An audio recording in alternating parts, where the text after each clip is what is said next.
పాత్రికేయ మిత్రులకు వివరించాలని ఈ సమావేశాన్ని ఏర్పాటు చేయడం జరిగింది. మొదటిది, గత 4-5 రోజులుగా దేశవ్యాప్తంగా దుమారం, వివాదం, వాదనలు, ప్రతివాదనలు, ఆరోపణలు, ప్రత్యారోపణలు జరుగుతూ ఉన్నాయి. దానికి Gautam Adani group of companies కేంద్ర బిందువుగా ఈ చర్చలు కొనసాగుతున్నాయి. ఈ చర్చల సందర్భంగా అప్పుడప్పుడు, ముఖ్యంగా మొన్న మహారాష్ట్ర ఎన్నికల సందర్భంగా పాత్రికేయ మిత్రులు శ్రీ రాహుల్ గాంధీ గారి పత్రికా సమావేశంలో అదానీ గారి నుండి తెలంగాణ రాష్ట్ర ప్రభుత్వం, ఆ రాష్ట్ర ముఖ్యమంత్రి రేవంత్ రెడ్డి గారు నిధులను స్వీకరించిండ్రు కదా, కాంగ్రెస్ పార్టీ ఏ విధంగా అదానీ గారి తప్పులను ప్రశ్నిస్తారు అని చెప్పి పాత్రికేయ మిత్రులు ప్రస్తావించడం జరిగింది. పాత్రికేయ మిత్రులకు చాలా సందర్భాలలో నేను వివరణ ఇచ్చిన, రాహుల్ గాంధీ గారు కూడా విస్పష్టంగా ఒక అంశాన్ని ప్రస్తావించారు.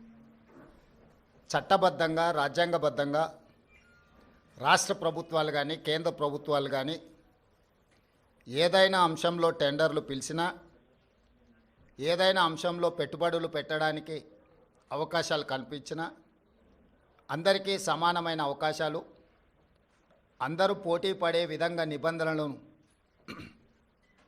తయారు చేసి నిబంధనల మేరకు టెండర్లను నిర్వహించి అందులో ఎవరు ఆ టెండర్లలో రాణిస్తే వాళ్లకు కాంట్రాక్ట్లు ఇవ్వడం కానీ, లేదా ఏదైనా పనులను కేటాయించడం కానీ, ఏదైనా విషయాలతో అదానీనే కాదు, అంబానీ కావచ్చు, టాటా కావచ్చు, బిర్లా కావచ్చు, ఈ దేశంలో ఉండే ఏ సంస్థలకైనా రాజ్యాంగబద్ధమైన రక్షణ ఉంటుంది, వాళ్ళు పెట్టుబడులు పెట్టడానికి అవకాశం ఉంటుందని రాహుల్ గాంధీ గారు వివరించడం జరిగింది. అయినా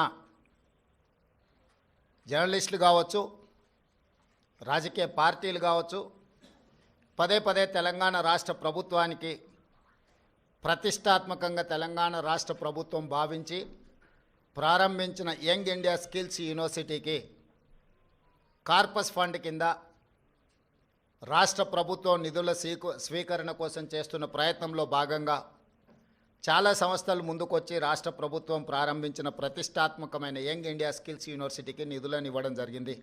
దాంట్లో భాగంగానే అదానీ సంస్థ కూడా 100 కోట్ల రూపాయలను కార్పొరేట్ సోషల్ రెస్పాన్సిబిలిటీ కింద తెలంగాణ రాష్ట్ర ప్రభుత్వం ప్రారంభించిన యంగ్ ఇండియా స్కిల్స్ యూనివర్సిటీకి ఇస్తాము అని చెప్పి ఆమోద లేఖ ఇవ్వడం జరిగింది. ఈ అంశాన్ని ప్రస్తావించడం ద్వారా అదేదో అదానీ గ్రూప్ తెలంగాణ రాష్ట్ర ప్రభుత్వానికో ముఖ్యమంత్రి గారికో అప్పనంగా 100 కోట్ల రూపాయలు ఇచ్చినట్టుగా అనవసరమైన చర్చలకు, రాద్ధాంతానికి తావిస్తున్నది. వాస్తవంగా ఇన్కమ్ ట్యాక్స్ క్లియరెన్స్ లేకపోవడం వల్ల ఇన్కమ్ ట్యాక్స్ నుంచి మినహాయింపు తీసుకోవడానికి రాష్ట్ర ప్రభుత్వం చేస్తున్న ప్రయత్నము నిన్న మొన్ననే 80B కింద రాష్ట్ర ప్రభుత్వానికి యంగ్ ఇండియా స్కిల్స్ యూనివర్సిటీకి అనుమతి ఇవ్వడం జరిగింది. ఇప్పటి వరకు ఏ సంస్థ నుంచి కూడా తెలంగాణ రాష్ట్ర ప్రభుత్వం తన ఖాతాలోకి ₹1 కూడా తీసుకోలేదు, ఇంక్లూడింగ్ అదానీ. అయితే అనవసరమైన చర్చలలో తెలంగాణ ప్రతిష్ట కానీ, వ్యక్తిగతంగా నా గురించి చర్చ జరగడం, మా మంత్రివర్గ సహచరులకు నాకు ఎలాంటి సుతారము ఇష్టం లేదు. అందుకే స్పష్టంగా నిన్ననే రాష్ట్ర ప్రభుత్వం తరఫున అదానీ గ్రూప్ ఆఫ్ కంపెనీస్కి మా అధికారి జయేష్ రంజన్ ద్వారా లేఖ రాయడం జరిగింది. జరుగుతున్న వివాదాలు, ఆరోపణలు, రకరకాల పరిస్థితుల వల్ల తెలంగాణ రాష్ట్ర ప్రభుత్వం మీరు ముందుకు వచ్చి ఉదారంగా తెలంగాణ యంగ్ ఇండియా స్కిల్స్ యూనివర్సిటీకి ఇస్తాన్న 100 కోట్ల రూపాయలను తెలంగాణ రాష్ట్ర ప్రభుత్వము స్వీకరించడానికి సిద్ధంగా లేదు. కాబట్టి దయచేసి మీ 100 కోట్ల రూపాయలను యంగ్ ఇండియా స్కిల్స్ యూనివర్సిటీకి బదిలీ చేయొద్దు అని చెప్పి విస్పష్టంగా వారికి లేఖ రాయడం జరిగింది. ఈ పత్రికా సమావేశం ద్వారా పక్క రాష్ట్రాలు పక్క దేశాలలో అదానీ గ్రూప్ ఆఫ్ కంపెనీస్ మీద జరుగుతున్న వివాదానికి తెలంగాణ రాష్ట్ర ప్రభుత్వానికి ఎలాంటి సంబంధం లేదు. అదేవిధంగా ఒక గొప్ప ఉద్దేశంతో లక్షలాది తెలంగాణ నిరుద్యోగ యువకులకు సాంకేతిక నైపుణ్యాన్ని నేర్పించడం ద్వారా ప్రపంచంతో పోటీ పడాలన్న ఆలోచనతోని యంగ్ ఇండియా స్కిల్స్ యూనివర్సిటీని ప్రారంభించినము. ఒక సదుద్దేశంతో ఒక గొప్ప ఆలోచనతో ప్రారంభించిన యూనివర్సిటీ వివాదాలకు లోను కావడం నా మంత్రివర్గ సహచరులకు నాకు తెలంగాణ రాష్ట్ర ప్రభుత్వానికి ఇష్టం లేదు. అందుకే తెలంగాణ రాష్ట్ర ప్రభుత్వము అదానీ సంస్థ నుంచి 100 కోట్ల రూపాయలను స్వీకరించకూడదు అని నిర్ణయం తీసుకున్నది. ఈ విషయాన్ని మీడియా మిత్రుల ద్వారా సమాజానికి మేము చెప్పదలుచుకున్నాము.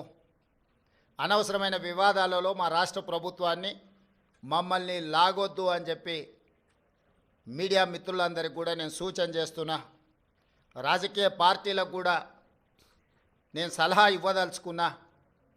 రాష్ట్ర ప్రభుత్వ ప్రయోజనాల కోసం తీసుకున్న నిధులను కూడా రాజకీయ కోణంలో ఆరోపణలు చేయడం ద్వారా నిరుద్యోగ యువకులకు నష్టపరిచే విధంగా వ్యవహరించే వాళ్లకు రాష్ట్ర ప్రభుత్వం ఈ నిర్ణయం తీసుకున్నది. వాళ్ళందరూ కూడా ఈ అంశాన్ని పరిగణలోకి తీసుకోవాల్సిందిగా నేను ఈ సందర్భంగా తెలియజేస్తున్నా. అదేవిధంగా ప్రతిసారి ఢిల్లీకి ముఖ్యమంత్రి కానీ మంత్రులు కానీ పర్యటనకి వెళ్ళాలనుకున్నప్పుడల్లా మీడియా మిత్రులు మంత్రివర్గ సమావేశం, అధిష్టానంతో చర్చలు అయిపోయింది. మంత్రివర్గం శాఖలు బంద్ చేయడం, శాఖలలో కూడా మళ్ళా ఎవరికి ఏది ఇవ్వాలనో అన్నిటినీ మీరే నిర్ణయిస్తున్నారు. ఈ ఢిల్లీ పర్యటన ఓం బిర్లా లోక్సభ స్పీకర్ గారి కూతురు యొక్క వివాహ కార్యక్రమం ఉన్నది.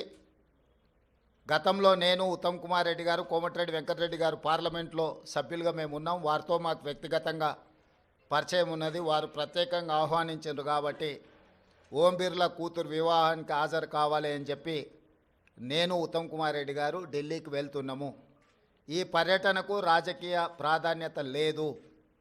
ఈరోజు సాయంత్రం వివాహ కార్యక్రమంలో పాల్గొని రేపు తెలంగాణకు సంబంధించిన లోక్సభ రాజ్యసభ సభ్యులతో ఒక సమావేశాన్ని ఏర్పాటు చేసి రాష్ట్ర ప్రభుత్వానికి రావాల్సిన నిధులు, ఇవ్వవలసిన అనుమతుల మీద కేంద్ర ప్రభుత్వంలో మంత్రులను ప్రధానమంత్రితో సహా లోక్సభలో ప్రస్తావించడానికి అవసరమైన విషయాలను వాళ్ళతో చర్చించి వాళ్ళకు కొన్ని సూచనలు చేసి దానికి సంబంధించిన లేఖలు మా పార్లమెంట్ సభ్యులందరికీ కూడా ఇచ్చి పార్లమెంట్లో ప్రస్తావించడానికి అవసరమైన సమాచారాన్ని వాళ్ళకి ఇవ్వడం ద్వారా తెలంగాణ రాష్ట్ర ప్రజల యొక్క ప్రయోజనాలను, రాష్ట్రానికి రావాల్సిన నిధులను, అనుమతులను రాబట్టుకోవడానికి ఒక కార్యాచరణ రేపు నిర్ణయించుకుంటాము. అదే కాకుండా ప్రధానంగా ఎయిర్పోర్ట్స్ విషయంలో, మెట్రో రైలు విషయంలో, అదేవిధంగా సాగునీటి నీటి కేటాయింపుల విషయంలో ఇట్లా ప్రధాన